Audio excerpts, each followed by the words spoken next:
Hello, everybody, and welcome to OpenExO Live.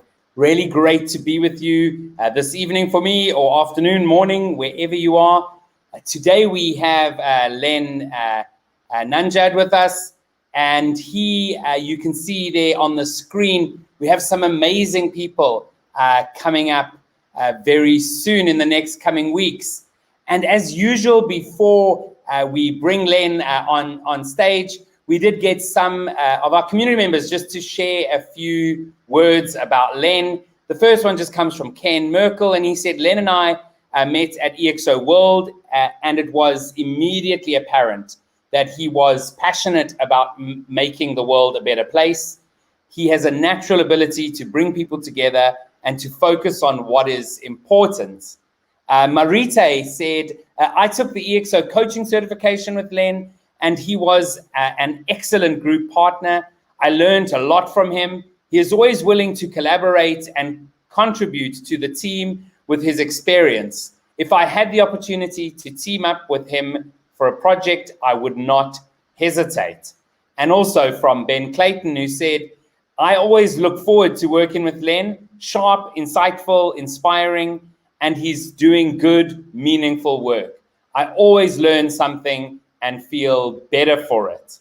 So without further ado, Len, welcome to OpenExO Live. How are you doing this afternoon for you, morning for you?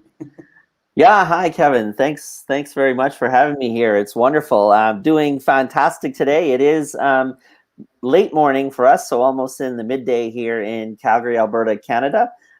Yeah, doing wonderfully. Great to be here. Awesome, thanks. Yeah, it's really great to have you. And we always start off with asking people a little bit about your background. So tell us about, where you're from, what you've done, and how you came to join the OpenExO community. Yeah, wow, that's a fantastic story. So let me tell, I guess, a little bit of the Len story and a little bit of the ExO story that comes with that. I was born in Guyana, South America, a small little country neighboring Brazil and Venezuela in South America, but considers itself actually more part of the Caribbean than it does part of South America. But left there fairly young at 3 years old, moved to Toronto, grew up in Toronto, the big city, if you will, in Canada. And then ultimately met a woman from the Calgary area while I was working and traveling overseas in Malaysia, actually.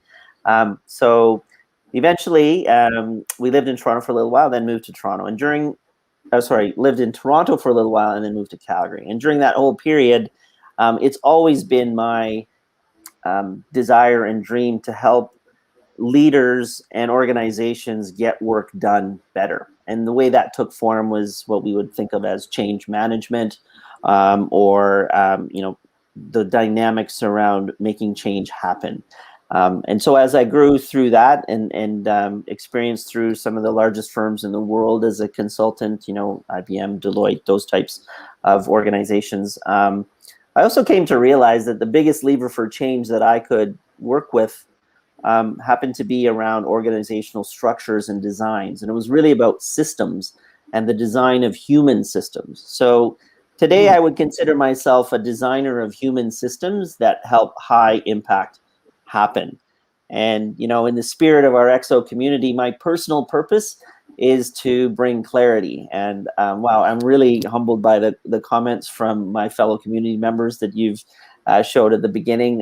But that's kind of what I do. I really just like to find the dots. So first we collect the dots, then connect the dots and get to some clarity of what really matters most. And I guess that's a bit of my superpower. So what that leads to is my own personal MTP. So my massive transformative purpose would be to enable great design of organizations for high impact. And so that's where I sit. If it's about great design and systems that can get change done through people, I'm all over it. And so this is why I love our community.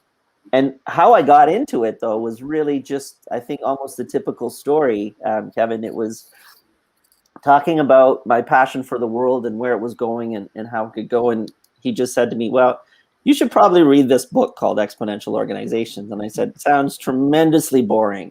And then he sent it to me. And it literally just turned on lights that were on very low dim into super high focus and super high illumination. So I contacted Salim Ismail, the author, and we had a chat, met him when he came to come Calgary, went to Toronto, met some folks, and even went to just learning more about the community and being part of the community at a meeting in Fort Lauderdale, I believe, Florida. And that for me was when it turned into tribe. Like, I didn't know that people like this existed in the world, let alone, could actually get together and have a common view that united us, but also a way of spreading out that influence into the world. So I'd found tribe in that. And it was really, pre-pandemic days where it was finding tribe really in a physical way, chemical way, that I was there physically with people and learning and sharing. And then that was really seminal. That was about 5 years ago now. And it was just getting involved with different actions, different activities, all of the just being a part of it in some way, shape, and form, and using that to help me shape what I do day to day. So I haven't been subsumed in it, but it's definitely a big part of shaping what I do. Awesome. Yeah. So it's always quite interesting to sort of hear that story. Did someone read the book first, or did they get told by a community member, hey, you should come and join this community? I do have to say the audio book of the original book is a little dull, but the content not at all. So Len, I mean, you spoke a little bit about what you do. How do you actually go about doing that? And are you working the OpenExO community sort of into that work? Yeah, fantastic. It's amazing. It's a little bit of it's very emergent. It's very fluid in a lot of ways. So what my work is, let's start there. If it's not my work, the work that I love doing, that I get passionate about, is helping to get clarity around what is a change and how is the change that you want to see in your company or your community going to shape up, and what do we need to do in terms of organizing steps for that. Sometimes though, and more often, it's about what are the structures that we have to put into place. So organizational structures, roles, responsibilities, relationships that need to exist in order for it to work. And that really, to me, is the system design, the human system design work that I do. And where I do that, I do that with small companies like startups. We're going from 20 people to 200 people. What is that going to look like? I do it with large municipalities. We're 12,000 people and we really need to face the future in a different way. How do we reorganize ourselves to do that?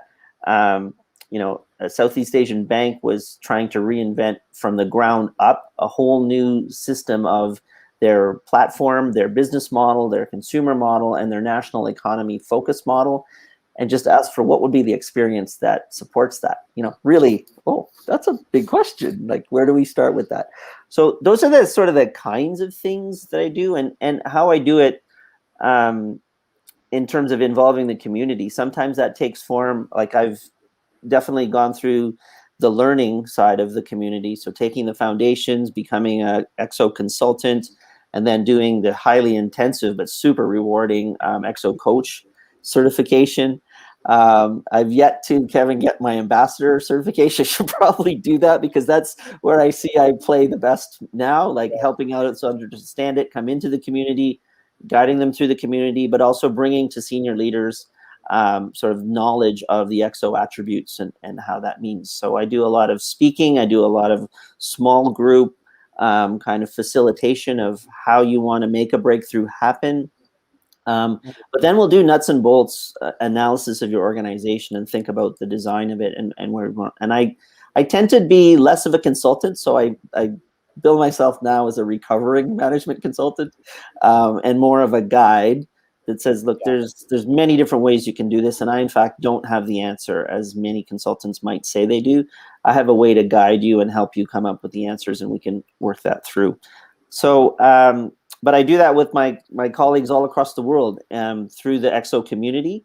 So I've jumped onto advisor calls to help advising on massive transformative purpose or community or autonomy. And autonomy in the ExO attributes is that thing that really translates to how you organize the company, right?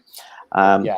So that's where I play. And then other colleagues, I just connect with a lot of different advisory companies and guides and start to live that sort of global community professional approach. So I don't know if that, Yeah, no, absolutely. And you've made me sort of sparked a thought in my mind just around, you mentioned some of the attributes, and you speak about, doing organization design.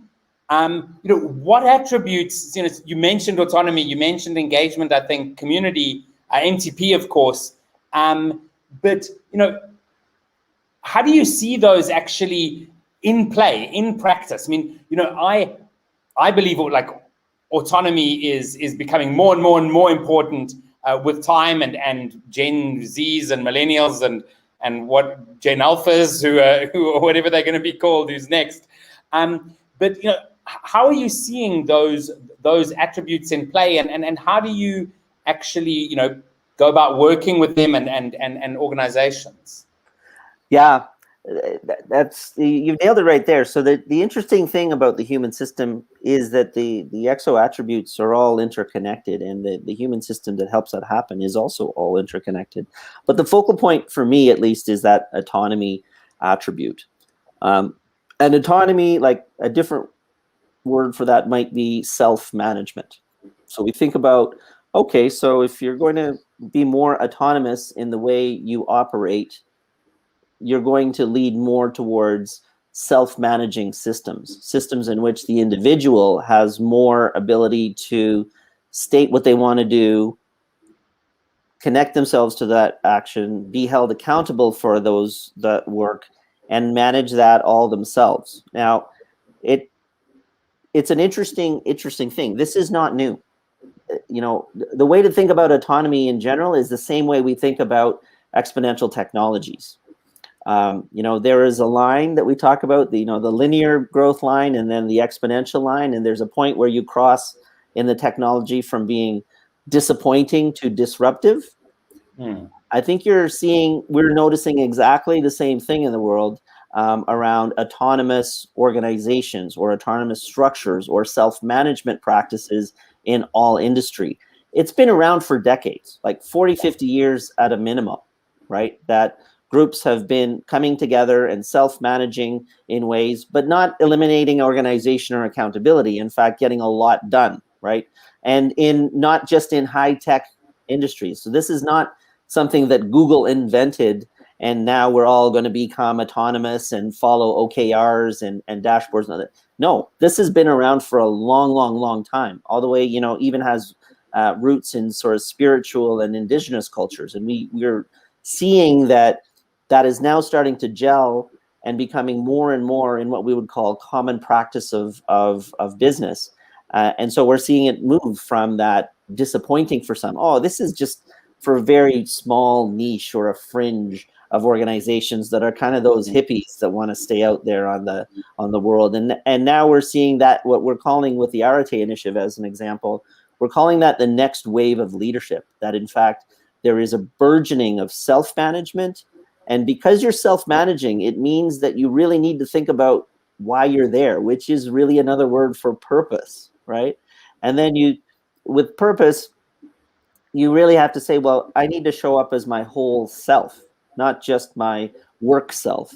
And so that's wholeness of person. So with those three elements, that bridges into another realm of thinking that, not thinking, just organizing and leading, which is coined by Fred Laloux around reinventing organizations. And the term is now being used worldwide, called teal leadership or teal organization. And it's really just to embody those three elements as well. But when we link that back to the ExO attributes, we can think of autonomy as being that self-management type of thing.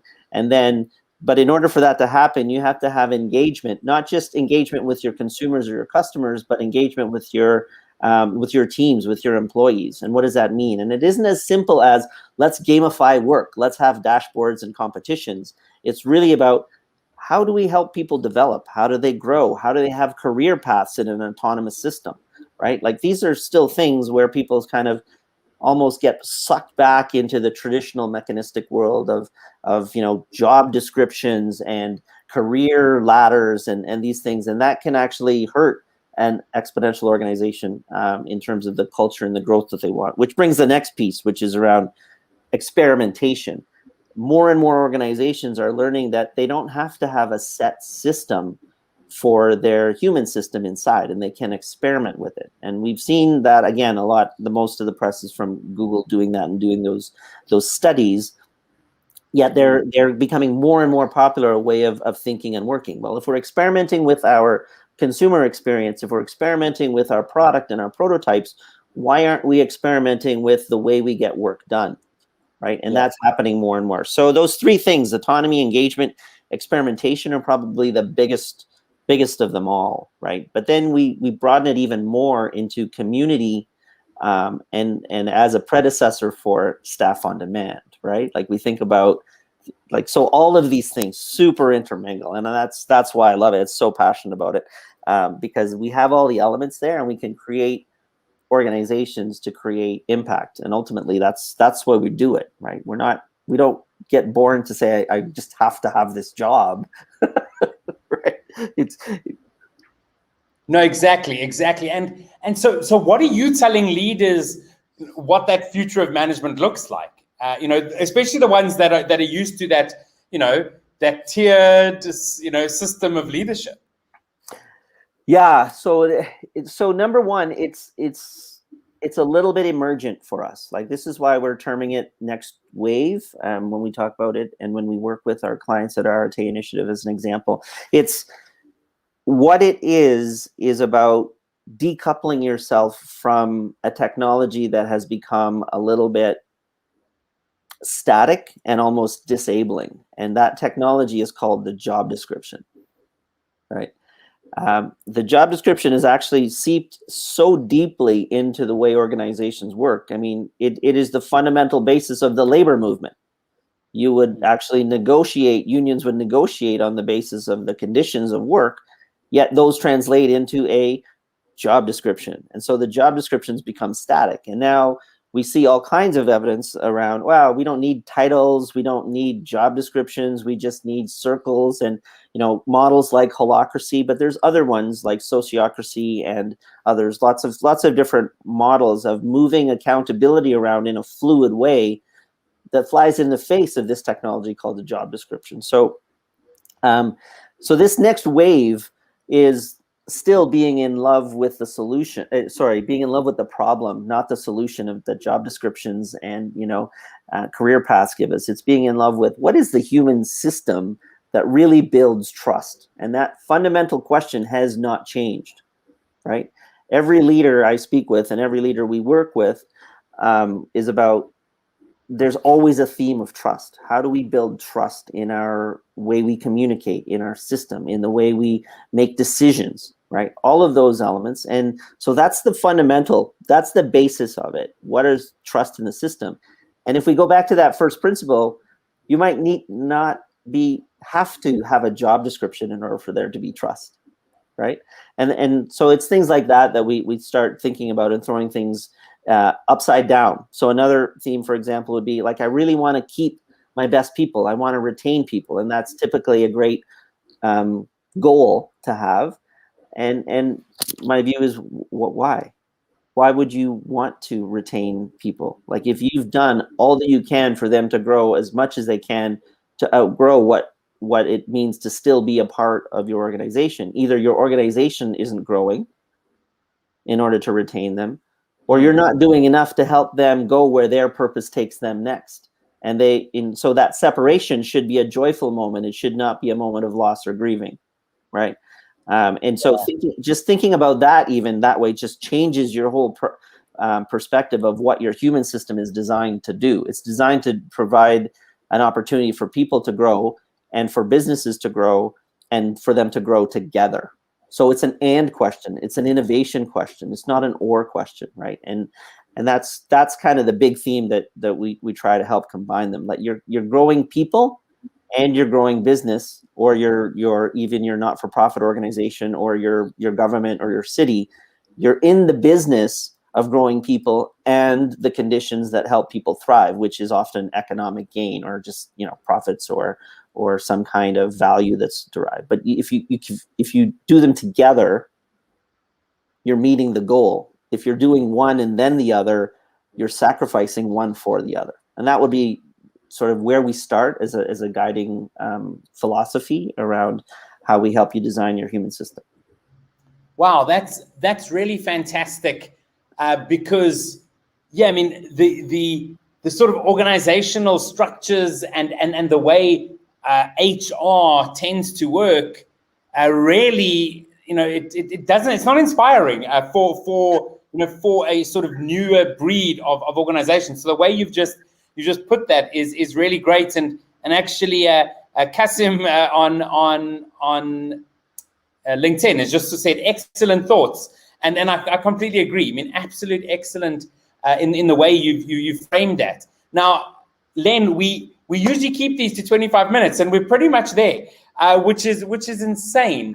But I really wanted to ask you, what are you really excited about that's coming next, as we close this out? Yeah. I'm just so excited about what I'm calling the great connection. So there's a lot of concern about the great return to work or the great reset or the great whatever it is, the great change. And of course, the singularity, which will ultimately come, right? Yeah, and so, and for me, that's about the great connection. I think it's about where we're experiencing things is people are becoming very, very more able and willing and permission to be mindful and get to know their personal self. But we're also experiencing structures and technologies and communications that connect people to each other on a broader, bigger, and deeper scale than ever before. So the world becoming more connected than ever before is the precondition to, in my view, a form of world peace, and at least a form of world tension that is about we're all in this together. It's not you against or them against. It's about us with. And that great connection in terms of how we all connect with each other, I see that coming in the horizon in my lifetime and my children's lifetime. And so I'm super excited about how we live in an even more connected world.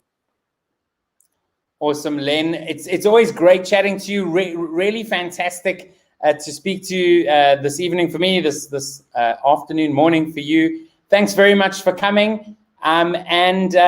Any last thoughts that you wanna leave folks with?